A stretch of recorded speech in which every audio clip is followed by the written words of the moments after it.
on a vape, the metal coil heats up and turns the liquid into the vapor you inhale. Vapor sounds kind of nice, harmless and pleasant, but vapes don't produce actual vapor, but a heated mist of aerosol, a warm, sticky substance made out of large molecules and microscopic particles mixed with air. The best thing to compare it to is inhaling warm body spray. When you take a hit, billions of aerosol particles cover your mouth and tongue, making you taste pleasant stuff and enter into your lungs. They reach your alveoli, little air sacs where the breathing happens.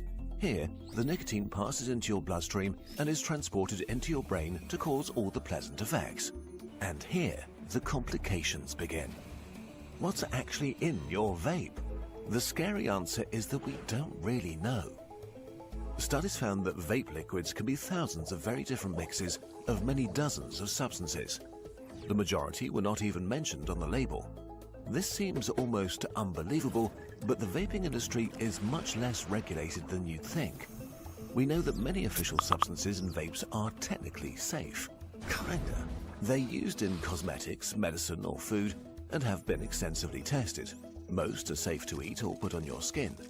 But that's not the same as breathing them in. Cinnamaldehyde found in cinnamon oil kills cells and causes genetic damage when inhaled. Benzaldehyde found in almonds or apples has a fruity taste and is common in cherry, berry, chocolate or mint-flavored vapes. As a gas, it irritates the respiratory tract. What's worse is that we don't know what many substances in vape juice do if heated up. The longer you inhale and the hotter the coil gets, the more chemicals in the juice change. Molecules merge or break down, creating new compounds with unknown consequences. When propylene glycol and glycerol are heated too much, they decompose and turn into harmful molecules. This can happen when the liquid runs out or the coil gets too hot. You'll probably notice this because your vape will taste weird or burnt. If this happens, you should stop right away. And it gets worse. When the metal coil is heated up, it releases metal particles.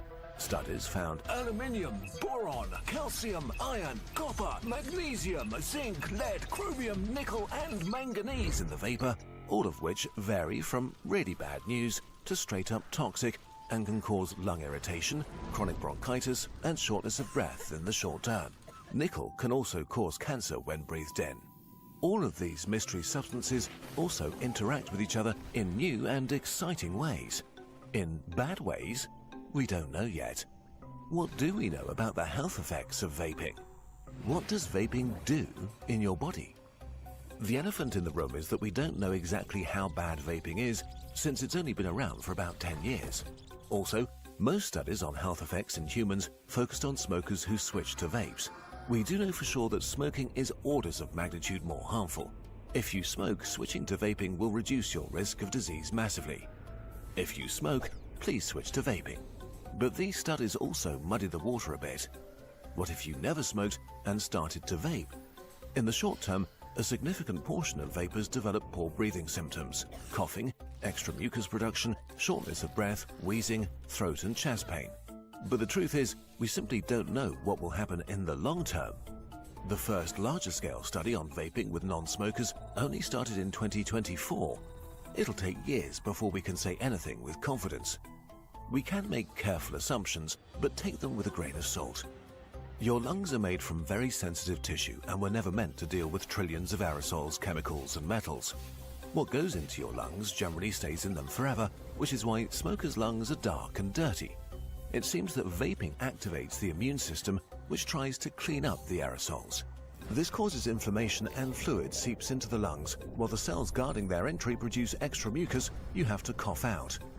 Some of them may even die. Vaping also may cause stress all over your body. It may increase your heart rate and blood pressure, lower blood oxygen or stiffen and clog up your blood vessels. It may create oxidative stress, which has all sorts of bad effects on your organs and may potentially cause many different diseases over time. Does this increase your risk of strokes, heart diseases, lung diseases or cause cancer?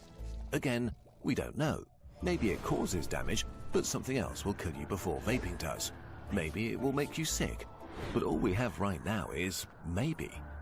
We're conducting one of the largest medical experiments in history. If you are vaping, you're a test subject. too much of the wonder drug.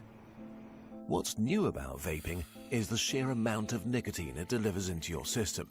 For most people, it's kind of hard to smoke 20 plus cigarettes a day because smoking is pretty harsh. As vaping is less aggressive and doesn't smell bad, you can do it inside and constantly for hours.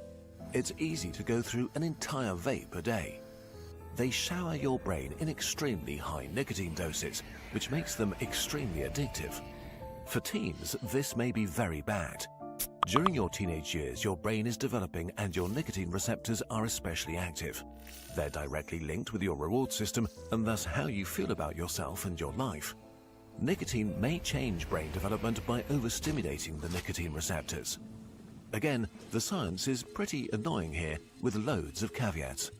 Nicotine in teens has been linked to cognitive deficits, hyperactivity, reduced impulse control, deficits in attention and cognition, and mood disorders. But there's a chicken and egg problem. Did nicotine cause this, or are people with a tendency for emotional dysregulation just more likely to use it? There have been studies that suggest nicotine is a gateway drug, making it more likely to develop other addictions.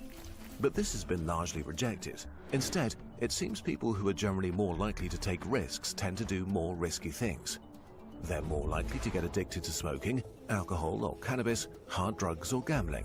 This doesn't make vaping any less addictive, it just means that it's probably not the cause of other addictions. Where the science is pretty solid is that most people have a bad time when quitting nicotine. Nicotine is one of the most addictive substances we know and comes with a wide range of really unpleasant physical withdrawal symptoms. You can be on edge and experience intense craving for nicotine, unpleasant mood swings and anxiety. You can have difficulty sleeping, fatigue and headaches, and trouble concentrating. It can be harder to experience joy and to deal with stress, and it can make depression worse. Without nicotine, your suppressed appetite comes back, and since some people compensate by eating more, they put on weight. All of this makes quitting nicotine extremely hard. On top comes psychological addiction that can be intense since vaping is extremely habit-forming. The good news is that these symptoms are entirely reversible. It takes about 72 hours for the nicotine to leave your body, and the worst withdrawal symptoms fade out or stop entirely in a few weeks. Conclusion. The problem with vaping is that it's too good. It tastes great, it's pleasant and stimulating, but it also supercharges nicotine and makes it even more addictive. Every smoker who switches from cigarettes to vapes is a win for global health. But this is where the benefits end. Vaping has already hooked a significant portion of the younger generations to nicotine, and that's really bad news. It's kind of unfair to expect young people to resist vaping by providing information about how bad it is or might be. Scaring people straight is a bad strategy. If you're addicted to nicotine, you use it to fight stress. And if you stress someone out by telling them that the thing they use to fight stress is bad, they do the thing to fight the stress you're causing them.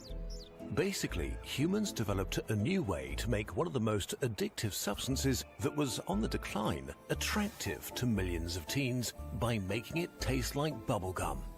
Vaping is still very new, and we still have a chance to curb this new global addiction before it gets out of control. 네, 마지막 영상 보셨는데 결론은 이건 것 같습니다. 이게 아직까지 전자담배가 나온 지가 얼마 안 돼서 그 부가적으로 들어있는 물질이 이 에어로졸로 흡입했을 때 독성이 어떻게 작용하는지에 대한 연구가 아직 좀 부족하긴 하다, 이런 얘기가 나오죠.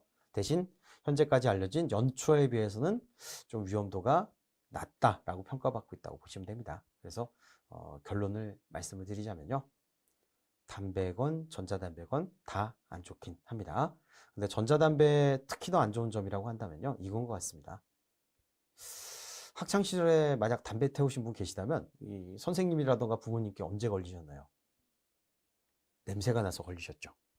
근데 전자담배는 냄새가 안 나기 때문에 아동 이런 쪽에서도 좀 손쉽게 노출될 우려가 높다는 게 좀 문제겠죠. 그리고 전자담배 피우면 나중에 일반 담배까지 넘어가기도 너무 자연스럽게 쉬울 수 있다는 게 문제겠죠. 네, 이렇게 해서 담배에 대한 얘기까지 좀 드려봤습니다.